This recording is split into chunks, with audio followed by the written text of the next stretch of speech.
বিসমিল্লাহির রহমানির রহিম। ওয়াল্লাহুল লাযী লা ইলাহা ইল্লাহু আলিমুল গায়বি ওয়াশ শাহাদাতি ওয়ার রহমানুর রহিম। ওয়াল্লাহুল লাযী লা ইলাহা ইল্লাহু আল মালিকুল কুদ্দুসুস সালামুল মুহসিনুল মুহাইমিনুল আদিলুল জব্বারুল মুতাকাব্বির। আলহামদুলিল্লাহ। সুবহানাল্লাহি ওয়া মাইসিকুন। ওয়াল্লাহুল খালিকুল বারিউল মুসাউবিরুল লা ইলাহা ইল্লাল্লাহ। ইসাবিহু লাহু মা ফিস সামাওয়াতি ওয়া মা ফিল আরদ ওয়া হুয়াল আজিজুল হাকীম। আল্লাহু আকবার। আজকের আলোচনার বিষয় চূড়ান্ত আলোচনার বিষয় যারা রাজনীতির মধ্যে অংশগ্রহণ করেন তারা যৌবন ফাঁস করে আসে নাই। যেই রাজনীতির মধ্যে অংশগ্রহণ করেন ওর মতো পচা মানুষ আল্লাহর জমিয়ে নাই। কোন রাজনীতির চেয়ারম্যান মেম্বার এমপি সহ তারা রাজনীতির মধ্যে গণতন্ত্র অংশগ্রহণ করেন তারা পরিচিত মুমিন হতে পারে নাই। ঠিক কারণ এই দেশ ৩৬০ জন আউলিয়ার দেশ, ২ মিনিট লড়াই করতে করতে দেশ করতে শেষ। কথা ঠিক। এই বাংলাদেশ ৩০০ আউলিয়ার দেশ, খালেদার হাসিনা লড়াই করিয়া ইসলাম করতে শেষ। এই বছর যে জামাত ইসলাম যে গণজোয়ার ছিল প্রথম ধাপে সবাই বলছে এবার জামাত অংশ সরকার গঠন করবে। ৩ নাম্বার হয়েছে। আমি বললাম জামাত ঠেকাও, তারেককে বাঁচাও, তারেককে বাঁচাও, দেশকে বাঁচাও। ঠিক আল্লাহ আমার কথা রাখছি। ঠিক আছে, গুড।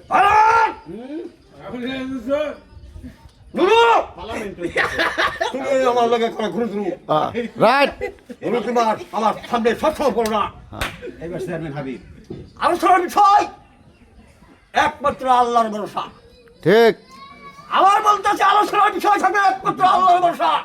আমি ফেল করবেন বুঝাইতে পারবো। আমি গোলাগার সাইফুল ইসলাম কোন শরিয়াতার কোন চাঁদাবাজি গাঞ্জাখোর মাগিবাজি দালালি নানান ইত্যাদি বিভিন্ন অত্যাচার চলবে না।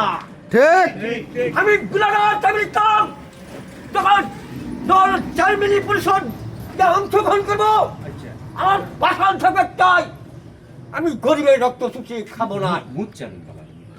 আমি গরিবের রক্ত চুষে না খাই, ইউনিয়নটা মডেল করতে চাই। বারবার আমাকে সুযোগ দিবেন, আমাকে ভোট দিবেন একদিন, জনসেবা পাবেন প্রতিদিন। ঠিক কারোর টাকার মালিককে ভোট দিবেন একদিন, সেবা পাবেন একদিন। বারবার ডিস্টার্ব করবেন না। না আমার ইউনিয়নে কোনো গাঞ্জাখোর থাকবে না। আমি বড়ই বলে গেছি আমার ইউনিয়নে জোয়া খেল থাকবে না। ঠিক বুট্টু সাহেব বললেন বুট্টু সুদের বিচার আমার পরিচিত লইয়া যাবে না। ঠিক আমি সুদের পক্ষপাতী না, সুদের বিরুদ্ধে। সব ঠিক কথা না বুট্টু সাহেব আমার উনি একটা ভালো মনের মানুষ ছিলেন, উনাকে জান্নাতুল ফেরদাউস দান করেন। আমি ঠিক। ভাইরা বুট্টুর মতো ছেলেমেন আমার ভালো লাগার আমিনাবাড়ি আইছে না আর আইছে। আলহামদুলিল্লাহ ভাবিয়া করিয়া কাজ করিয়া ভাববেন না। সাবধান! আবার পুনরা ভোট দিবেন।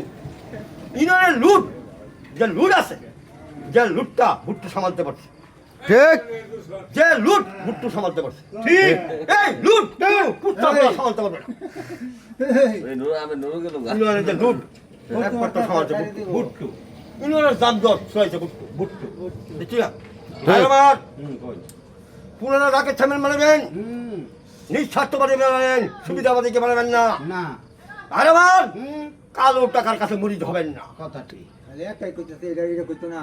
আর আমার কইব আস্তে আস্তে কালো টাকার কাছে মুড়ি দেবেন, জাহান নামে কিনে আনলেন।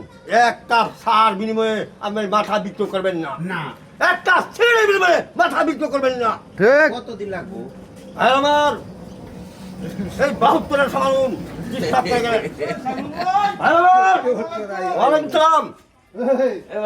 আজকের আলোচনার বিষয় একজন ন্যায় বিচারক আল্লাহর আরশের ছায়াতলে থাকবেন। 7 শ্রেণীর মানুষ আল্লাহর আরশের ছায়াতলে থাকবেন। মাশাআল্লাহ। আপনি যে দাওয়াত করলেন প্রধানমন্ত্রী, কারে আব্দুল রাজ্জাক এই বেড়া রে না দাঁড়া হে রে তুমি কই যাও গা আব্দুল রাজ্জাককে দাওয়াত করছেন ইফতারের হুম, এই দেশের বড় বড় আলেম করে দাওয়াত করছেন তারেক জিয়া হ্যাঁ ঠিক ঠিক দাওয়াতের মধ্যে আব্দুল রাজ্জাক কি সব বসে রইলেন ভদ্রলোকের মতো ঠিক ঠিক সবাই এই এই কথা সবাই উঠতে সালাম জানাইল মাশাআল্লাহ মাশাআল্লাহ আব্দুল রাজ্জাক ইসবকে সবাই বেয়াদব করে ঘোষণা করলো হ্যাঁ ইফতারের আগে একটা দোয়া করার লাগে এওটা আব্দুল রাজ্জাক করেন না বলে দিতে কেউ না দুলে বলবো হ্যাঁ সবাই বললেন বেয়াদব এই যে আব্দুল রাজ্জাক বললেন আমার ফাঁসের দড়িতে ঝুলে গেলেও আমি ছেড়ে বেদাতের মাঝে অংশগ্রহণ করবো না না তারে দিয়া তার মাথা চাইলেন আর একসঙ্গে লোক বিচার লোক ভাইরামান প্রকৃত মুসলমান নয় কবর দেবেন না জাতির কাছে মাথা নত করবেন না একমাত্র আল্লাহর কাছে মাথা নত করবেন ঠিক আমার আব্দুল রাজ্জাক ভাই ইউসুফ আব্দুল রাজ্জাক বিন ইউসুফ আল্লাহর কাছে মাথা নত করে জাতির কাছে করে নাই ভাইরামান বন্ধুরা আমার এই বছর আমরা ভোট দিবেন ভোট তুলছে যে উত্তম চরিত্রের মানুষ তাকে ভোট দিবেন ঠিক বাছাই করবেন ভোট তুলছে যে উত্তম ব্যক্তি খাবে থাকে কেন্দ্রে যাবেন ভোট তুলছে উত্তম ব্যক্তি খাবে না কেন্দ্রে যাবেন না ঠিক বলে কেমন হইব রাগ করবেন না আপনার চেষ্টা করবেন